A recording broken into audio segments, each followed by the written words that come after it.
காலில் ஆணி குத்திடுது, உடனே நம்ம என்ன பண்ணுவோம், போயிட்டு நம்ம டிடி இன்ஜெக்ஷன் போடுவோம். அதுக்கு இணையான ஒரு ஹோமியோபதி மருந்து பற்றி தான் இன்னைக்கு நான் சொல்லி தர போகிறேன்.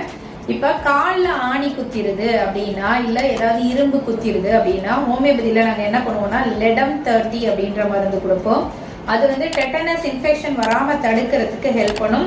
அது மாதிரி ஹைப்பரிக்கம் 30 அப்படின்ற மருந்தும் கொடுப்போம். இந்த லெடம் அண்ட் ஹைப்பரிக்கம் 30 இந்த 2 மருந்தும் நம்ம இன்டர்னலாக 3 மாத்திரைகள் 3 வேளை அப்படி ஒரு 1 வீக் எடுத்துக்கலாம். 1 வீக் எடுத்துக்கிட்டோம் அப்படின்னு சொன்னோம்னா இந்த புண்ணு வந்து சீக்கிரமாகவும் ஆறும்.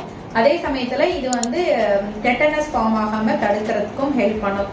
அதனால இனிமேட்டுக்கு யாராவது அப்படி இருந்தால் உடனே நீங்கள் அந்த மருந்தை வீட்லேயே எப்போதுமே சேஃபாக வாங்கி வச்சுக்கோங்க. இந்த மருந்தை பயன்படுத்திக்கோங்க. அது கூட நீங்கள் கேலண்டுலா அப்படின்ற ஆயின்மெண்ட்டை எக்ஸ்ட்ரா போட்டு வந்தீங்கன்னா அந்த புண்ணும் ரொம்ப சீக்கிரமாக ஆகிடும். மறக்காமல் ட்ரை பண்ணுங்க.